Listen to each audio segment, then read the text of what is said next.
Mungkin dari Bapak Ibu ada yang sudah tahu budaya positif itu salah satunya apa? Yang sudah mungkin sudah kita terapkan.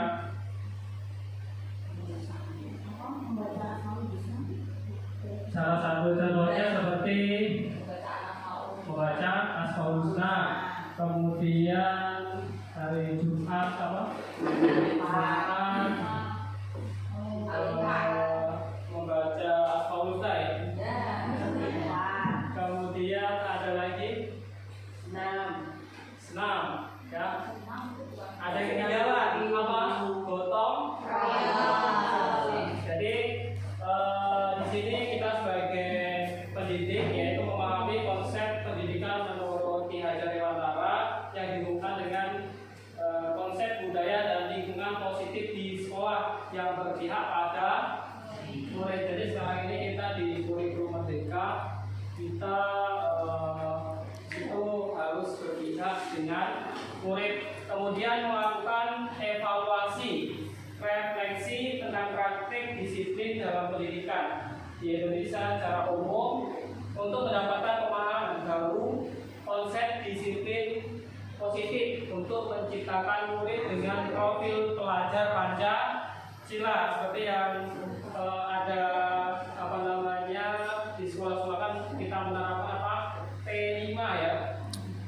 Kemudian memahami peran sebagai guru untuk membangun budaya positif dengan menerapkan konsep positif dalam berinteraksi dengan murid. Jadi kita harus selalu berpikir positif dengan murid. Kemudian, nah di sini pertanyaan setuju atau tidak setuju. Yang pertama, hukuman dapat mendisiplinkan anak. Nah, menurut Bapak Ibu itu apa namanya termasuk apa namanya hukuman itu dapat mendisiplinkan? Setuju apa tidak? Bapak Ibu? Setuju. Kemudian yang pertanyaan nomor 2, pemberian hukuman dengan hal positif seperti membaca, membersihkan halaman sekolah dapat meningkatkan disiplin anak. Setuju. Kemudian yang nomor 3, memberikan penghargaan dapat meningkatkan motivasi belajar anak. Setuju. Setuju? Ya, apa namanya itu salah satu apa namanya untuk yang kita terapkan di sekolah. Kemudian di sini ada 6 budaya positif yang akan saya imbaskan ke Bapak Ibu guru. Yang pertama ada disiplin positif, kemudian nilai-nilai pendidikan universal, yang nomor 2 ada teori motivasi, hukuman dan penghargaan, restitusi. Kemudian 3 keyakinan kelas, yang keempat kebutuhan dasar manusia dan dunia berbatas, yang kelima restitusi atau 5 posisi kontrol kita sebagai pendidik, yang terakhir yang keenam yaitu restitusi atau segitiga restitusi. Nah yang pertama, pembelajaran yang pertama akan saya sampaikan yaitu disiplin positif dan nilai-nilai kebajikan universal. Ada yang sudah tahu Bapak Ibu disiplin positif itu salah satunya apa? Kemudian nilai-nilai kebajikan universal itu seperti apa? Ada yang sudah tahu? Belum? Kalau belum, nah ini ya perubahan paradigma teori kontrol dan teori pilihan atau ilusi kontrol. Nah kita sebagai guru yaitu disiplin guru mengontrol murid itu sebagai teori kontrol ya. Kemudian ilusi bahwa kritik dan membuat orang merasa bersalah dapat menguatkan karakter. Kemudian ilusi bahwa semua penguatan positif efektif dan bermanfaat. Kemudian ilusi bahwa orang dewasa memiliki hak untuk memaksa. Nah ini perubahan paradigma stimulus respon atau teori kontrol atau teori pilihan. Siapa sih ya sesungguhnya yang memiliki kontrol? Nah yang pertama stimulus atau respon ya. Kita mencoba mengubah orang agar berpandangan sama dengan kita. Kita kan selama ini sebagai pendidik, apa yang kita mau ya murid itu harus sesuai dengan apa yang kita inginkan, ya. Kemudian teori kontrol atau pilihan. Kita berusaha memahami pandangan orang lain tentang dunia. Berarti kita di situ yang mengontrol adalah diri kita sendiri. Kalau biasanya kan orang itu yang mengontrol orang lain.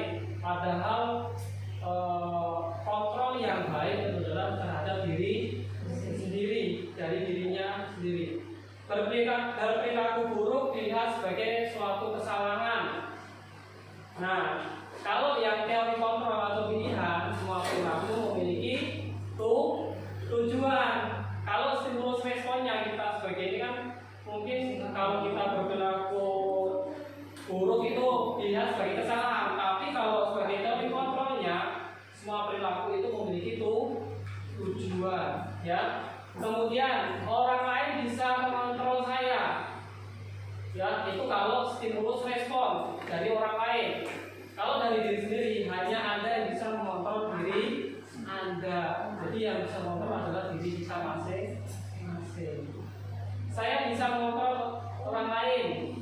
Nah, ini yang selama ini yang kita katakan, kita bisa mengontrol, saya bisa mengontrol orang lain. Kemudian Anda tidak bisa mengontrol orang lain. Kalau di situ teori kontrol atau pilihan. Kemudian pemaksaan ada pada saat bukan gagal. Biasanya ke anak. Oke. Kemudian yang teori kontrol atau pilihan itu berkolaborasi, konsensus, menciptakan pilihan-pilihan baru. Ya. Nah, kemudian yang terakhir model berpikir menang atau kalah. Ya. Nah, yang teori kontrolnya yaitu model berpikir menang. Ya, nah kita lihat di sini ya. Disiplin positif. Nah, di sini ada teori menurut kontrol pilihan yaitu Dr. William Glasser.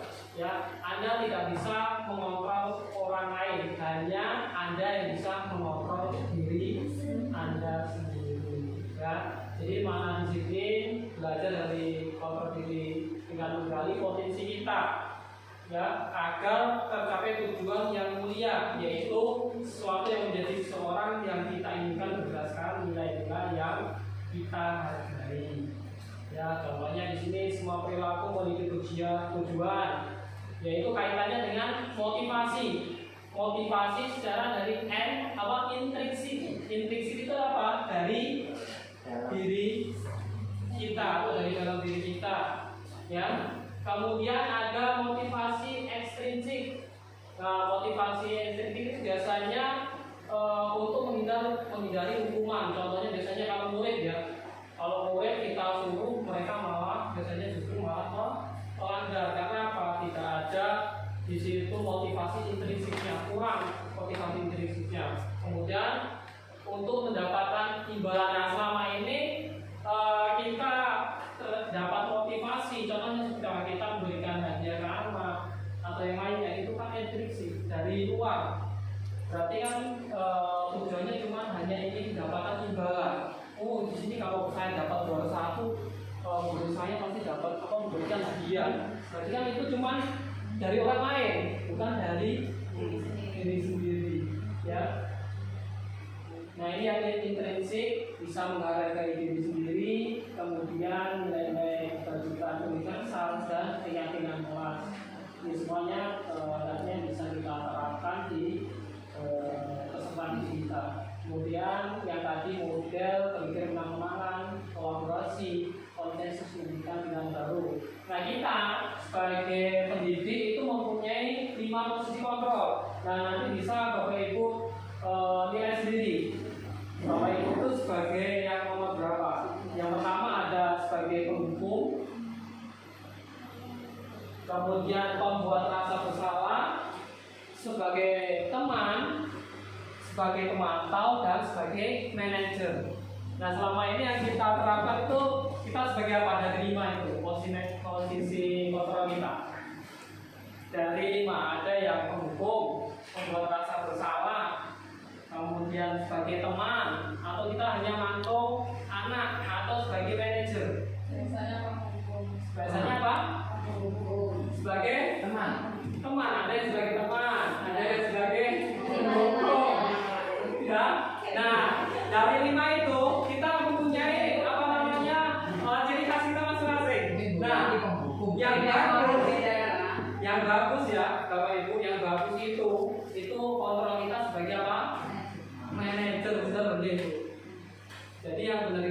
sebagai manajer. Manajer itu apa? Kita mengarahkan anak atau menuntun anak, karena kita kan anak itu sudah mempunyai kodratnya masing-masing. Nah kemudian di situ ketika ada masalah ke anak yang mungkin secara tidak langsung sudah kita praktekkan ke anak, salah satunya yaitu segitiga restitusi. Itu kita gunakan untuk kalau ada anak yang bermasalah, ya ini biasanya di BK ya, hubungan konseling. Ketika ada masalah, disuruh kita harus apa? Menstabilkan identitas terlebih dahulu. Kita tanyakan anak itu, ya. Nah kemudian selanjutnya yaitu validasi kebutuhan. Maksudnya apa? Anak itu melakukan kesalahan karena apa? Kita tanyakan alasannya apa? Ya nggak langsung semena-mena kita langsung salahkan ini bersebuah salah atau yang lainnya. Ya tapi kita tanyakan apa namanya di situ kesalahan kamu itu apa? Atau contohnya seperti ini, anak telat datang ke sekolah, itu nggak langsung kita jangan langsung dihukum, tapi kita tanyakan atau kita menstabilkan identitas dengan cara apa? Kita suruh duduk, kemudian kita tanyakan ya kamu itu ngapa kok telat, ya kemudian baru yang terakhir yaitu menanyakan keyakinan ya. Makanya keyakinan kelas itu apa ya, itu harus kita terapkan. Karena apa? Kalau kita terapkan keyakinan kelas, itu otomatis anak itu akan mempunyai motivasi intrinsik atau dari dalam diri ya masing-masing. Karena apa yang tadi sudah disampaikan, kalau cuma ekstrinsik itu ada untuk menghindari hukuman atau hanya ingin mendapatkan apa? Imbalan. Kalau nggak ada ini itu pas apa anak itu pasti dia itu apa namanya, kalau ada apa namanya kata tertib itu dilanggar. Kemudian realitas kebutuhan kita berbeda. Kita berusaha memahami pandangan orang lain tentang dunia karena setiap orang memiliki gambaran yang berbeda. Jadi ada 5 kebutuhan dasar manusia. Yang pertama yaitu bertahan hidup, kemudian penguasaan, ada kasih sayang dan rasa diterima, kesenangan dan kebebasan. Jadi itu kembali lagi kita terapkan di anak, yaitu dengan cara keyakinan kelas. Kalau mungkin dari Bapak Ibu guru yang sudah di situ menerapkan keyakinan kelas, itu akan bisa apa namanya menimbulkan motivasi secara intrinsik. Karena apa? Kalau motivasi secara ekstrinsik biasanya di awal, tapi kalau intrinsik itu bisa dari dirinya. Jadi apa namanya, tidak harus orang lain itu nyuruh, itu mereka sudah sadar. Itu kalau dari diri sendirinya. Ya. Kita lanjut. Nah ini apa makna disiplin? Nah sekarang ini kita ini biasanya kalau anak selalu kita bilangin kalau ada anak yang ini kurang disiplin, nggak disiplin. Padahal di situ apa namanya bahasa makna disiplin yaitu berasal dari bahasa Latin yaitu disiplina yang artinya belajar. Ya, maka makna asal dari kata ini berkonotasi dengan disiplin diri dari murid-murid Socrates dan Plato. Disiplin diri membuat orang menggali potensinya menuju sebuah tujuan apa yang dia hargai. Namun dalam budaya kita, makna kata disiplin telah berubah menjadi sesuatu yang dilakukan seorang pada orang lain untuk mendapatkan kepatuhan. Selama ini yang kita tahu kan, yang kita terapkan disiplin itu, itu harus disiplin gerakan ini, padahal yang sebenarnya disiplin itu adalah dari dirinya. Memang benar dari sekolah ada di situ ada tata tertib, tapi yang paling mengontrol diri mengontrol orang itu adalah dari dirinya. Kembali lagi ke dirinya. Kecenderungan umum adalah menghubungkan kata disiplin dengan ketidaknyamanan, bukan dengan apa yang kita hargai atau pencapaian suatu tujuan. Jadi kalau kita itu ada kata disiplin itu ya mungkin selama ini ya menurut anak-anak itu membuat mereka tidak nyaman, ya Pak. seperti berangkat sekolah, atau mungkin kita kalau ada anak itu melanggar, lalu kamu kurang disiplin, ya itu sepertinya di statement mereka itu kalau kurang disiplin membuat mereka tidak nyaman. Padahal itu disiplin itu adalah mulai dari dirinya masing-masing. Kemudian tadi ya, nah ini nilai-nilai kebajikan universal. Nah, nilai kebajikan universal adalah sifat-sifat positif manusia yang merupakan tujuan mulia yang ingin dicapai setiap individu. Jadi seperti itu. Jadi nilai kebajikan yang merupakan sifat positif manusia untuk suatu tujuan yang mulia dari individu kita masing-masing. Ya, nilai tersebut bersifat universal dan lintas bahasa, suku, bangsa, agama maupun latar belakang. Setiap perilaku atau perbuatan memiliki suatu tujuan menurut Dr. William Fraser pada teori kontrol tahun 1984. Dengan mengaitkan nilai-nilai kebajikan yang diyakini seseorang, maka motivasi intrinsiknya akan terbangun sehingga menggerakkan motivasi dari dalam untuk dapat mencapai tujuan mulia yang diinginkan. Nilai-nilai kebajikan yang ingin dicapai oleh setiap anak Indonesia kita kenal dengan profil pelajar Pancasila, yaitu apa? Beriman, bertakwa kepada Tuhan Yang Maha Esa dan berakhlak mulia. Kemudian yang kedua, mandiri, bernalar kritis, berkebinekaan global, berpengetahuan dan kreatif.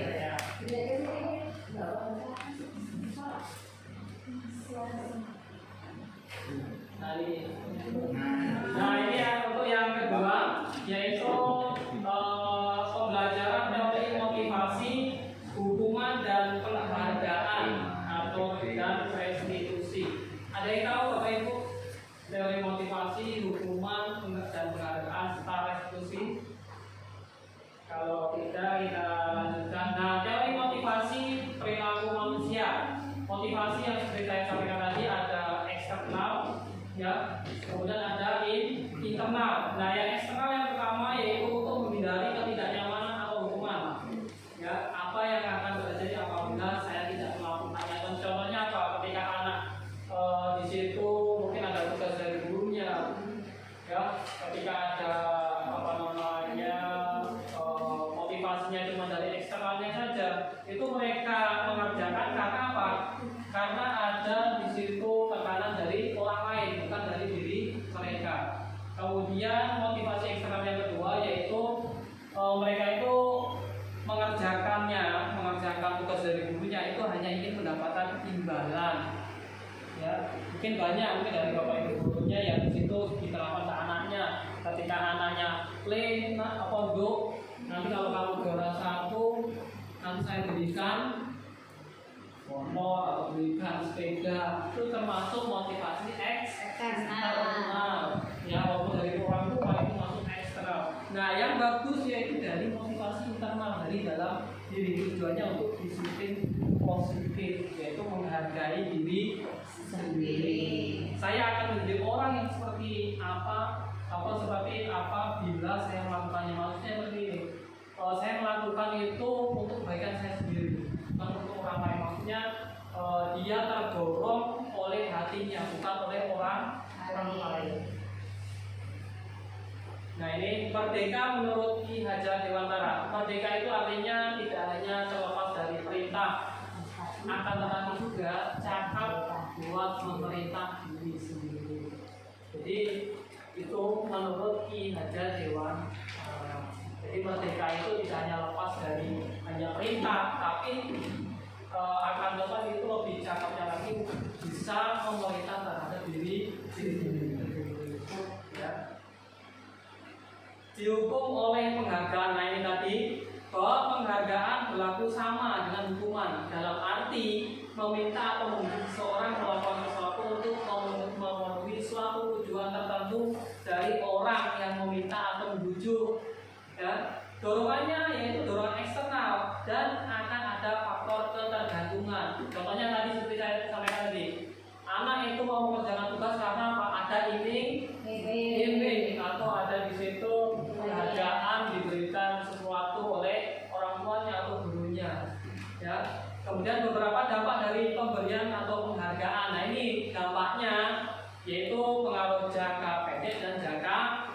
panjang.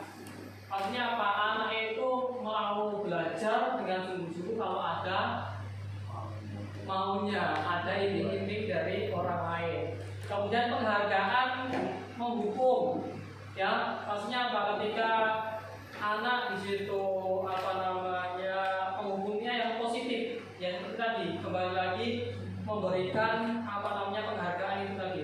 Kemudian penghargaan mengurangi ketepatan. Karena apa? Kalau tidak dari diri sendiri itu akan ketergantungan tadi. Kemudian penghargaan tidak efektif.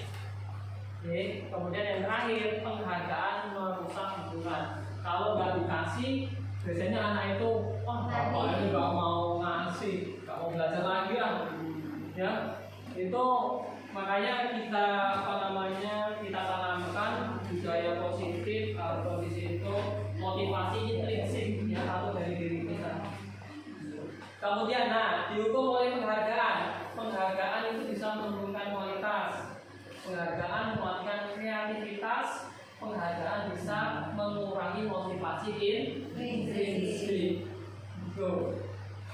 Sama-sama belajar dan juga ya baru tahu bahwa ternyata penghargaan itu yang selama ini kita mindsetnya penghargaan itu bagus, tapi kalau boleh saja, tapi tidak keseringan, hanya sekali itu nggak apa-apa. Yang nggak boleh itu keberlanjutan, karena kalau keberlanjutan setiap anak itu mau ada suatu hal atau mau anak itu belajar, kalau kita terus awalin, kita kasih dia, itu dari kebiasaan yang tidak bagus.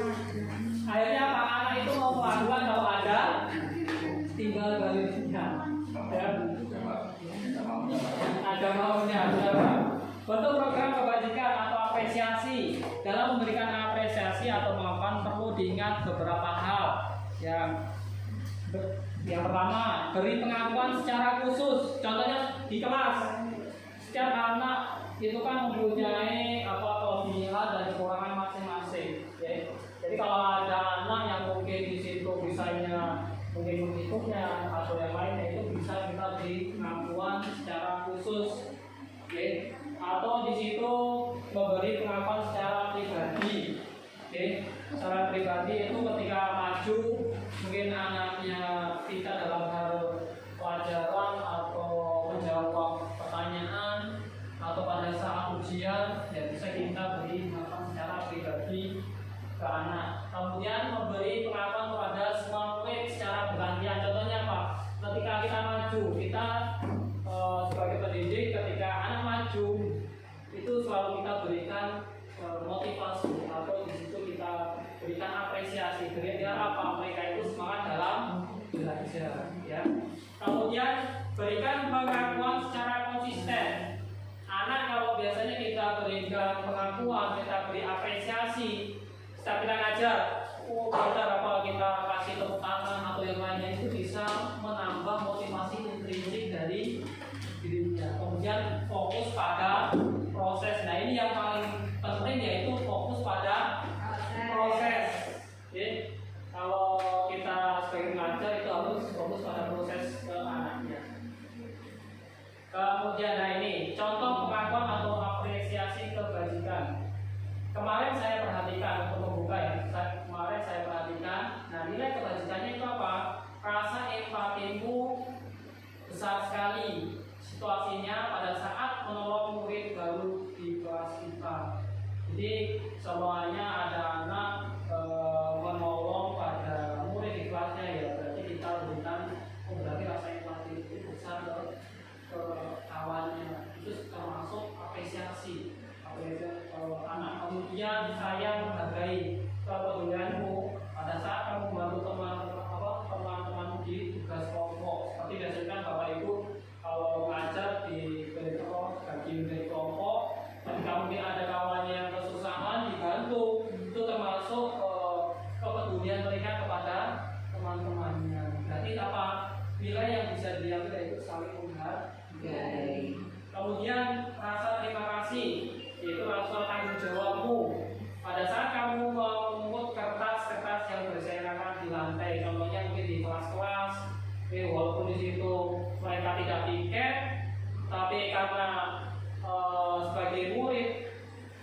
tidak ada rasa tanggung jawab dari diri sendiri, berarti ya di situ mereka tergerak oleh dirinya. Nah, kemudian kita memberikan rasa terima kasih, rasa tanggung jawab, berarti tanggung jawab sebagai murid. Kemudian, nah ini ada pertanyaan perbedaan hukuman dan konsekuensi. Nah ini saya tanya, mencatat 100 kali di dalam buku kalimatnya saya tidak akan terlambat lagi karena terlambat ke sekolah, itu hukuman atau konsekuensi? Hukuman. Kemudian lari mengelilingi lapangan basket 2 kali karena terlambat hadir di sekolah, itu termasuk hukuman atau konsekuensi? Hukuman. Nanti kita lihat.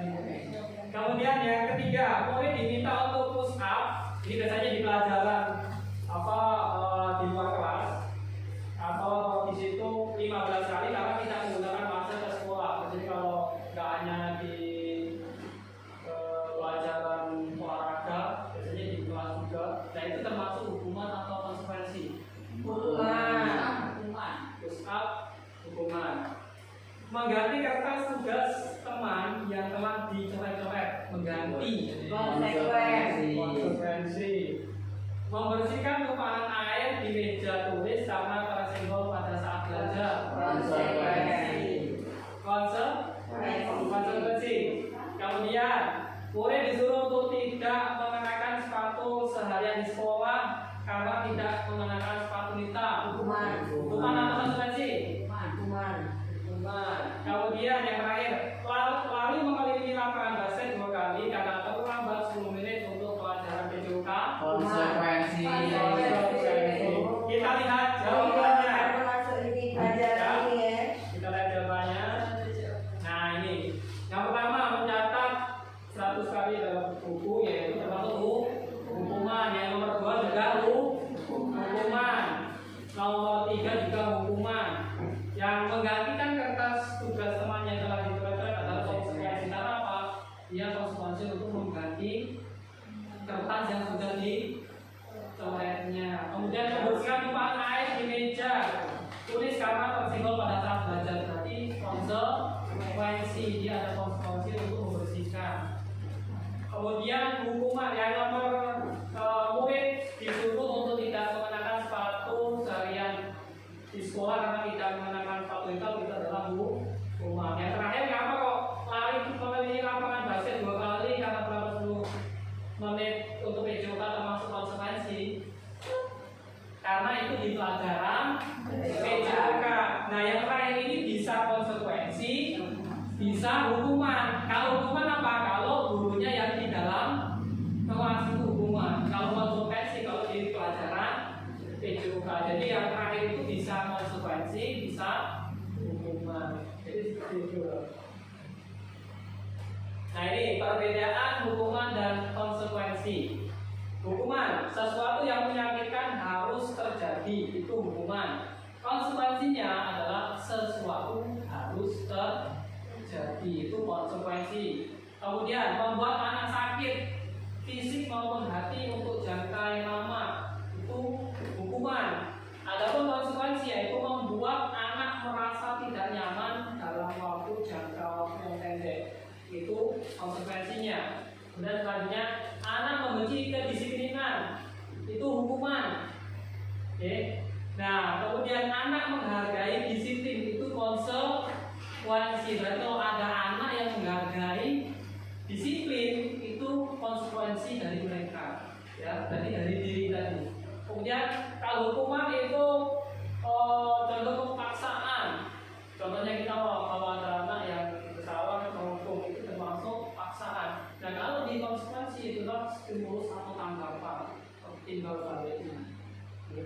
Kemudian yang mendorong anak menyakiti diri sendiri, hukuman itu seperti itu. Kemudian kalau yang konsekuensinya mendorong anak agar mudah menyesuaikan diri. Jadi anak itu tinggal untuk menyesuaikan diri. Konsep diri yang buruk itu hukuman. Adapun kalau konsekuensinya adalah konsep diri yang baik. Kemudian anak belajar untuk menyembunyikan kesalahan. Biasanya kalau anak, kalau kita hukum itu kita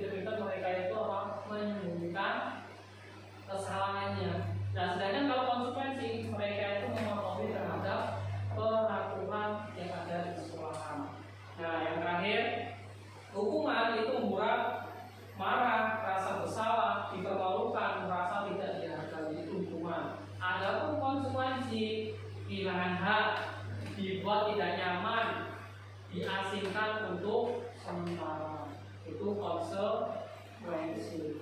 Oke, itu bedanya hukuman dan konsekuensi. Kita lanjut. Nah itu tadi yang hukuman sama konsekuensi. Sekarang restitusi. Restitusi itu apa? Restitusi adalah proses menciptakan kondisi bagi murid untuk memperbaiki kesalahan mereka sehingga mereka bisa kembali pada kelompok mereka dengan karakter yang lebih kuat. Restitusi juga merupakan proses kolaboratif yang mengajarkan murid untuk mencari solusi untuk masalah mereka dan membantu murid berpikir tentang orang seperti apa yang mereka ingin menjadi, maksudnya tujuan mulianya dan bagaimana mereka harus memperlakukan orang lain. Itu restitusi. Jadi restitusi itu menciptakan kondisi bagi murid untuk memperbaiki kesalahan mereka. Kalau ada anak yang salah, itu kita perbaiki kesalahan itu. Nah ini hukuman seperti yang tadi, identitas gagal, hukuman, identitas sukses, disiplin itu adalah konsekuensi, dan restitusi itu identitas yang sukses yang bisa diterapkan disiplin untuk dirinya. Kalau anak itu sudah berpikir positif terhadap tata tertib di sekolah, mereka itu menganggap bahwa peraturan itu baik untuk mereka. Tapi ada pun kalau di situ anak yang di situ menganggapnya hanya dari eksternal atau motivasinya dari eksternal, itu menganggap bahwa hukuman itu sangat menyakitkan bagi mereka.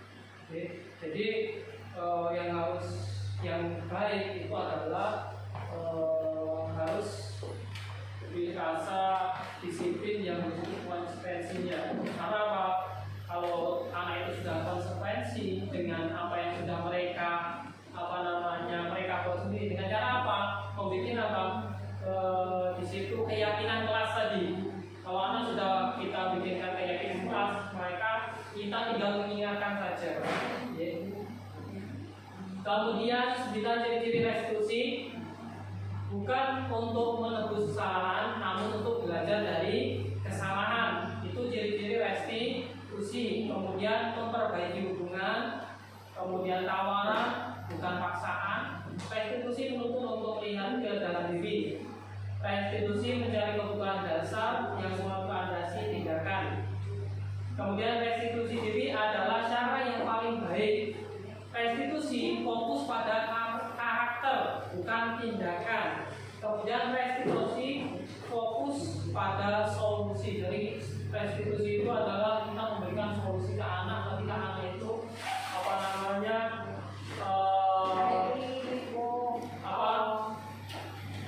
anak berbuat kesalahan.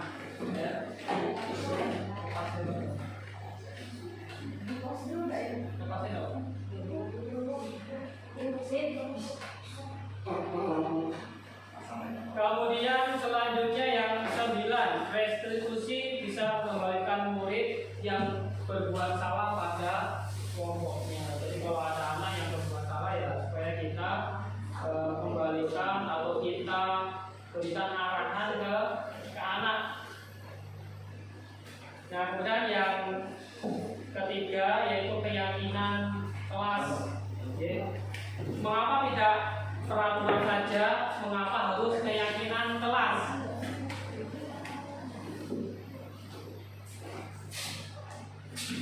Jadi mengapa kita harus memiliki peraturan harus menggunakan helm bila mengendarai kendaraan roda 2? Itu faktor dari intrinsik atau ekstrinsik. Mengapa kita memiliki peraturan harus menggunakan helm bisa mengendarai kendaraan roda 2? Ekstrinsik. Kalau udah ada polisi kita melanggar, ya apa enggak? Betul. Seharusnya kalau kita mengendarai kendaraan roda 2 itu harus ada motivasi intrinsik dari dalam diri. Yaitu apa? Walaupun nggak ada polisi, nggak ada aturan di lintas, itu ya harus kita taati, yaitu menggunakan helm. Kemudian, mengapa kita memiliki peraturan harus datang tepat waktu pada saat mengikuti pelatihan? Kenapa? Ada ya? Nah, jadi Jadi itu termasuk untuk ekstrinsik apa intrinsik? Ekstrinsik juga. Karena apa? Di setiap pelatihan itu ada tata tertibnya, ada aturannya. Seperti kalau mungkin ada workshop, ada pelatihan di undangan itu kita jam 7.30 ya, kita ya datang biasanya jam 7 lebih 15 menit atau sebelum jam 7.30 ya. Oke. Untuk mendukung motivasi intrinsik, kembali ke nilai-nilai atau keyakinan lebih menggerakkan seseorang dibandingkan mengikuti serangkaian peraturan. Nah, ini budaya positif lingkungan, keyakinan kelas dan peraturan. Nah, ini ada kegiatan dalam keyakinan kelas. Ini ada tabel T dan tabel Y. Nah, ini salah satu contohnya. Pendalaman keyakinan kelas kita ambil dari kata hormat ya. Terdengar satu orang berbicara, yuk saya bantu ini. Terdengarnya, kita mendengarkannya, yuk saya bantu, kita selesaikan masalah ini bersama. Terima kasih, tolong ya, permisi, boleh saya pinjam. Nah, di sini salah satu contohnya seperti yuk saya bantu. Nah, itu kalau terlihat, kalau kedengarannya kan yuk saya bantu. Nah, kalau terlihatnya apa?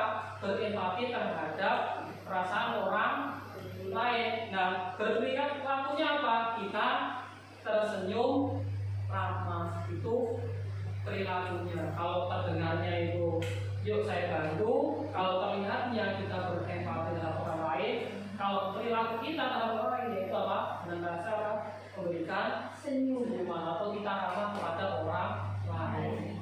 Itu pendalaman untuk keyakinan kelas. Nah, ini peraturan selalu yang pertama, selalu kembalikan buku ke tempatnya. Itu termasuk apa? Keyakinan kelas itu. Tanggung jawab menghargai orang lain, yang seperti ini tadi. Tanggung jawab menghargai orang lain. Tanggung jawab, Pak. Tanggung jawab. Kemudian dilarang mengganggu orang lain. Saling menghargai. Hadir sekolah 15 menit sebelum pembelajaran dimulai. Disiplin. Dilarang melakukan kekerasan. Kayak kelas siapa? Dilarang melakukan kekerasan, menghargai, disiplin dan toleransi. Kemudian dilarang menggunakan narkoba, bergantian atau menunggu giliran. Gunakan masker. Keyakinan kelasnya disiplin. Jangan berlari di kelas atau koridor. Disiplin. Nah, itu Keselamatan aman.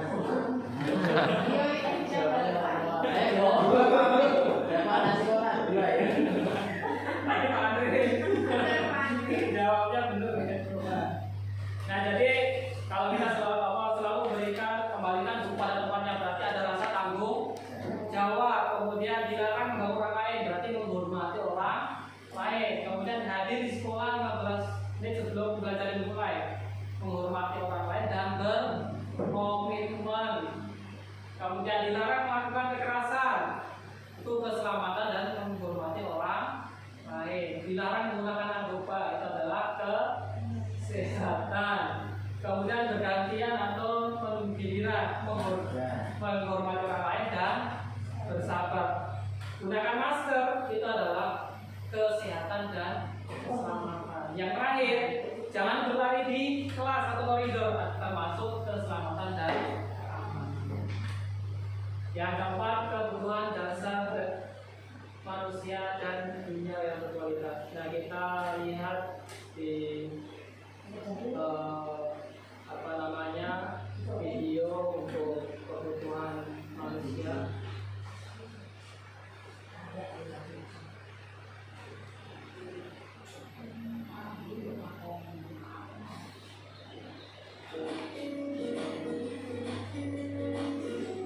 Sama-sama belajar. Salam dan bahagia Ibu dan Bapak guru hebat.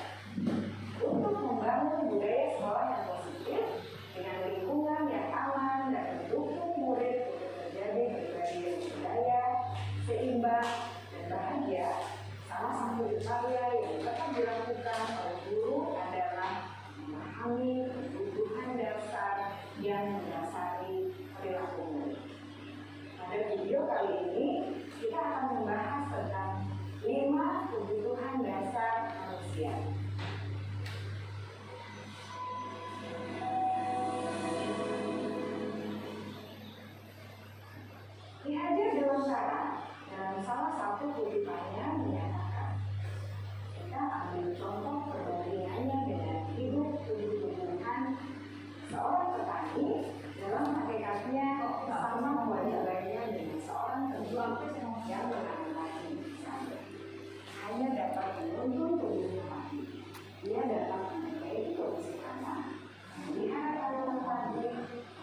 menyatakan bahwa seluruh tindakan manusia memiliki tujuan tertentu, yaitu memenuhi kebutuhan dasarnya. Ketika kelima kebutuhan dasar telah terpenuhi secara memadai, maka murid akan tumbuh dengan seimbang dan sempurna. Sebaliknya, ketika kebutuhan dasar tidak terpenuhi dengan baik, maka seseorang akan mengalami emosi negatif, bosan, sedih, dan kecewa. Bahkan mereka dapat melakukan perbuatan yang bertentangan dengan nilai-nilai kebaikan atau melanggar peraturan. Dengan kata lain, perilaku buruk seseorang biasanya adalah respons dari kebutuhan yang tidak terpenuhi. Namun, mereka tidak tahu cara untuk menyampaikan.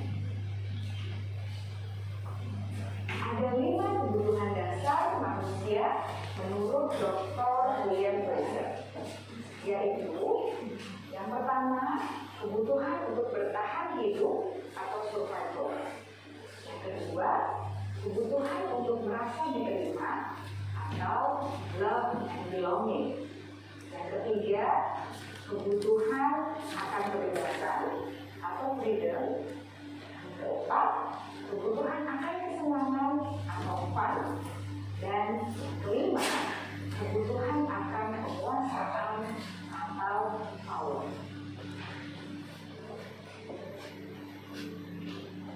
Kebutuhan dasar yang pertama adalah kebutuhan yang bersifat fisiologis untuk bertahan hidup atau survival. Misalnya, kesehatan, rumah, dan makanan. Kebutuhan biologis sebagai bagian dari proses reproduksi termasuk kebutuhan untuk tetap bertahan hidup. Kebutuhan untuk merasa aman juga termasuk dalam kebutuhan ini.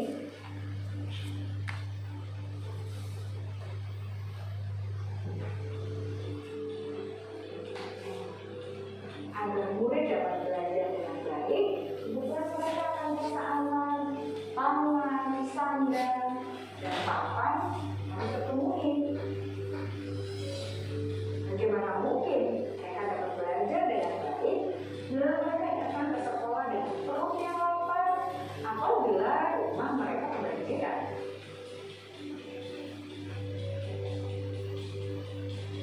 Setelah kita mengetahui kebutuhan pertama yang sebagian besar bersifat fisiologis, mari kita lihat kebutuhan kedua sampai kelima yang semuanya berhubungan dengan psikologis. Mari kita lihat kebutuhan yang kedua, yaitu kebutuhan akan perasaan diterima oleh kelompok atau komunitasnya, atau kebutuhan love and belonging. Kebutuhan ini meliputi keinginan untuk tetap terhubung dengan orang lain seperti teman, keluarga, teman kerja, dan kelompok di mana kita tergabung. Setiap murid ingin menjadi bagian yang berharga dari kelas dan juga sekolah. Mereka juga ingin diterima oleh orang lain dan kelompoknya. Bahkan, murid yang terlihat paling kuat pun jauh di dasar hatinya pasti ingin merasa diterima. Sebagai guru, seharusnya kita dapat menerima murid kita apa adanya, sesuai dengan kodratnya. Karena setiap murid adalah unik. Mereka memiliki kekuatannya masing-masing, sehingga guru seharusnya bisa menciptakan kesempatan untuk murid kolaborasi dan memiliki ikatan emosi satu sama lain. Murid-murid yang memiliki kebutuhan yang besar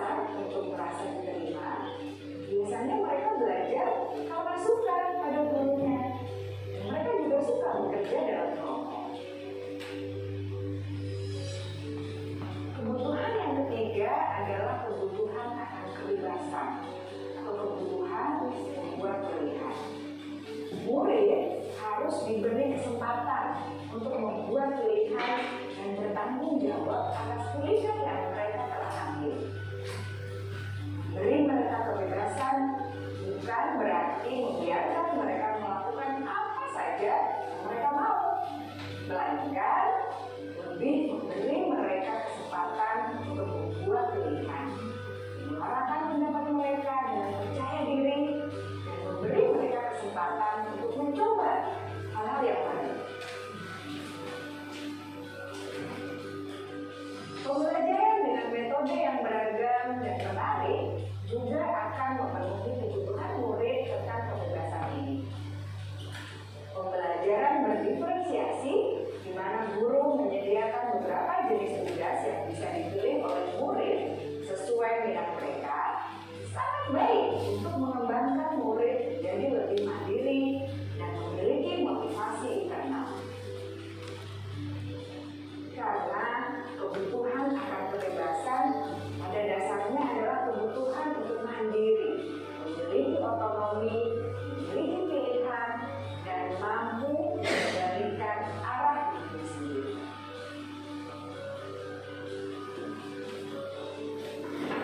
Kebutuhan yang keempat adalah kebutuhan akan kesenangan. Bayangkan Bapak Ibu hidup tanpa rasa senang, betapa menyedihkannya. Glasser menghubungkan kebutuhan akan kesenangan dengan belajar. Jangan sepelekan kebutuhan murid untuk merasa senang di kelas. Sebagai guru, jangan ragu-ragu untuk dengan sengaja memasukkan kegiatan yang menyenangkan dalam kelas. Murid-murid dengan kebutuhan dasar kesenangan yang tinggi ingin menikmati apa yang mereka lakukan. Mereka juga konsentrasi tinggi saat mengerjakan hal-hal yang disenangi.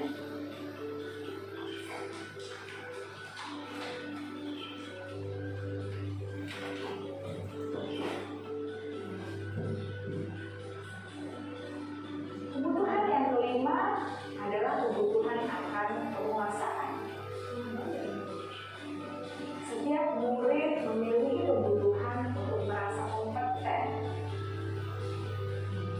menjadi terampil, diakui pencapaian dan keterampilannya, didengarkan, bisa membuat dampak dan pengaruh, dan memiliki rasa enak. Mereka sebaiknya diberi kesempatan untuk membuat keputusan tentang hal-hal yang penting dalam hidupnya dan tidak merasa dikontrol oleh sistem sekolah. Pada murid yang telah menginjak usia remaja, seringkali mereka merasa tidak memegang kendali atas kehidupannya sendiri, karena guru kerap kali berpengaruh dalam mengambil keputusan. Murid-murid yang memiliki kebutuhan dasar akan kekuasaan yang tinggi biasanya selalu ingin menjadi pemimpin. Mereka juga suka mengamati sebelum mencoba hal-hal yang baru.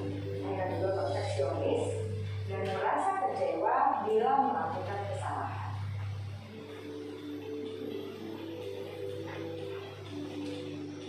Ibu dan Bapak guru sangatlah penting bagi kita untuk mengetahui kebutuhan dasar murid-murid agar kita memahami alasan di balik sikap dan tingkah laku mereka.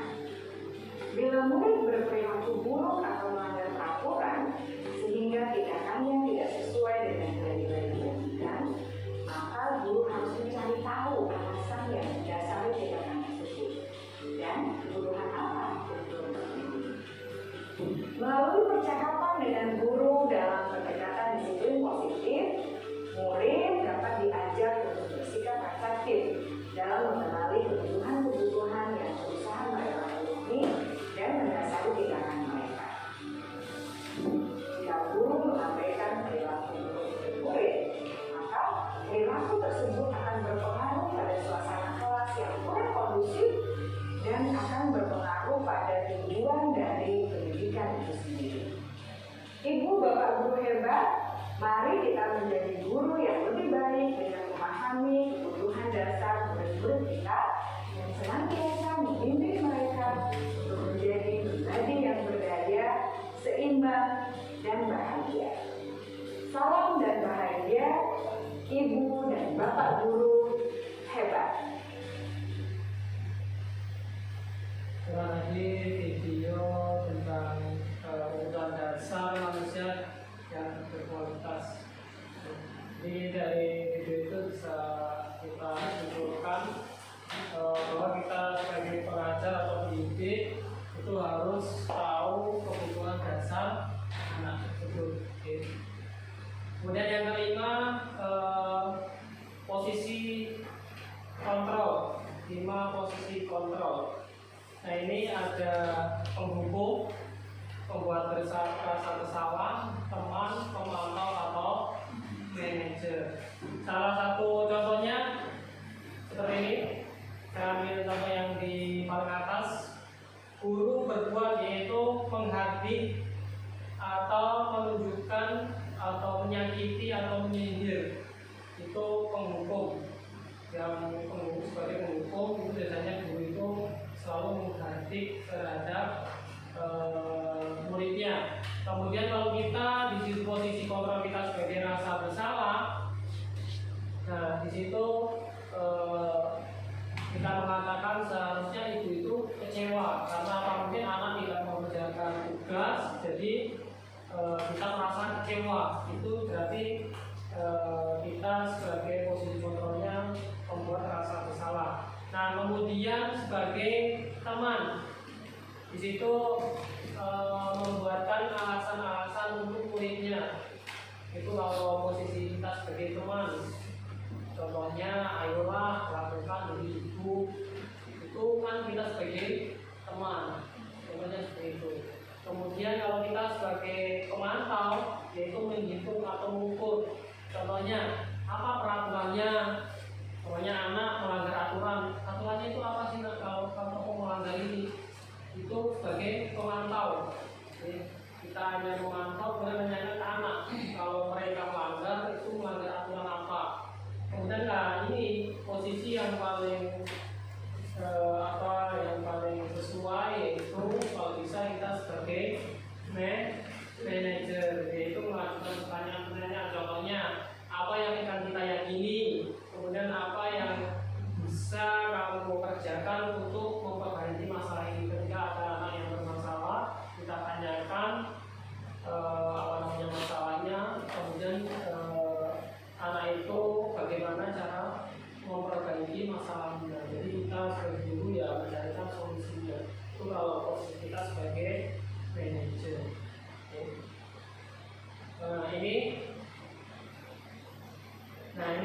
Nah pertanyaannya, ini sebagai pemantau atau pembuat bersalah, saya kecewa sekali dengan kamu. Itu sebagai apa dari 5 posisi kontrol? Penghukum, pembuat rasa bersalah. Kemudian kamu tidak pernah benar melakukannya. Penghukum atau sebagai pembuat rasa bersalah. Kemudian, ayolah lakukan demi ibu atau bapak. Tadi apa? Sebagai teman. Kemudian, apakah kamu mau mendapatkan stiker bintang hari ini? Sebagai teman. Kemudian, bagaimana kamu bisa menyelesaikan masalah ini? Pemantau atau manajer? Kamu selalu yang paling terakhir. Rasa bersalah. Kita lihat yang pertama, saya kecewa sekali dengan kamu. Itu pembuat rasa bersalah. Kalau kamu tidak pernah benar melakukannya, itu sebagai penghukum. Kita sebagai penghukum. Nah, kalau sebagai teman, ayolah melakukan demi bapak atau ibu. Nah, kemudian apakah kamu mau mendapatkan stiker atau bintang hari ini? Itu sebagai pemantau. Nah, ini yang yang bagus kita terapkan, bagaimana kamu bisa menyelesaikan masalah ini. Jadi itu sebagai manajer. Yang terakhir, kamu selalu yang paling terakhir, yaitu sebagai penghukum. Nah, itu tadi 5 posisi kontrol kita sebagai pendidik. Kemudian yang terakhir segitiga restitusi. Apakah itu segitiga restitusi? Ada yang tahu apa itu? Nah ini segitiga restitusi itu adalah memvalidasi kebutuhan, kemudian menstabilkan identitas dan menanyakan keyakinan. Itu adalah segitiga restitusi. Ini sangat bermanfaat ketika anak itu bermasalah, kita bisa gunakan segitiga restitusi ini.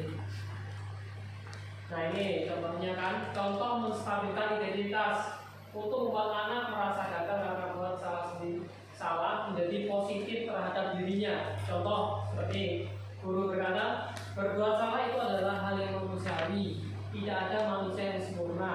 Bapak Ibu juga buat salah, kita pasti bisa menyelesaikan permasalahan ini.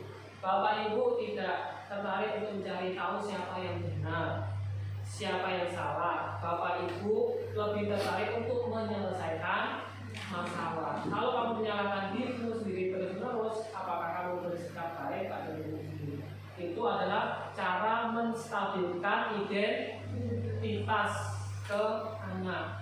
Jadi kalau menstabilkan itu mencari solusi secara bersama-sama antara anak dengan guru. Kemudian memvalidasi kebutuhan. Contohnya membantu murid mengenali basic atau kebutuhan dasar yang ingin dipenuhinya ketika melakukan kesalahan. Pada dasarnya setiap tindakan manusia tujuannya adalah memenuhi kebutuhan dasar. Apakah itu penguasaan, kebebasan, kasih sayang dan rasa diterima, kesenangan atau bertahan hidup. Contoh, guru berkata, kamu bisa saja melakukan hal yang lebih buruk, tapi kamu tidak melakukannya. Itu salah satu contoh memfasilitasi kebutuhan. Itu menanyakan anak itu tidak sampai berbuat yang lebih jelek. Itu memfasilitasi kebutuhan. Atau kamu pasti punya alasan mengapa kamu melakukannya. Itu termasuk juga memvalidasi kebutuhan. Ketika anak datang ke kelas, kita nggak semua langsung menghukum, tapi kita tanyakan dulu mengapa alasannya. Nah ini yang terakhir, menanyakan keyakinan. Ini menanyakan keyakinan itu maksudnya kembali lagi ke keyakinan ke kelas, apa yang sudah disepakati. Ya, contohnya apa nilai yang kita percayai di sekolahan atau di kelas kita. Contohnya apa? Kalau kita di sekolahan ini maksudnya jam 7.30. Kalau sudah menjadi kesepakatan bersama di sekolah sama di kelas, contohnya di kelas lagi kesepakatannya membuang sampah pada tempatnya. Kalau membuang sampah sembarangan berarti di situ tidak menerapkan keyakinan kelasnya. Tapi kalau dia sudah menerapkan keyakinan kelasnya, sudah ada motivasi intrinsik tanpa harus disuruh gurunya atau temannya, mereka melakukan secara mandiri. Ya, itu untuk keyakinan kelas. Jadi jika restitusi untuk memecahkan, memberi solusi ketika ada masalah baik anak atau kita sendiri. Terima kasih Bapak Ibu guru yang hebat sudah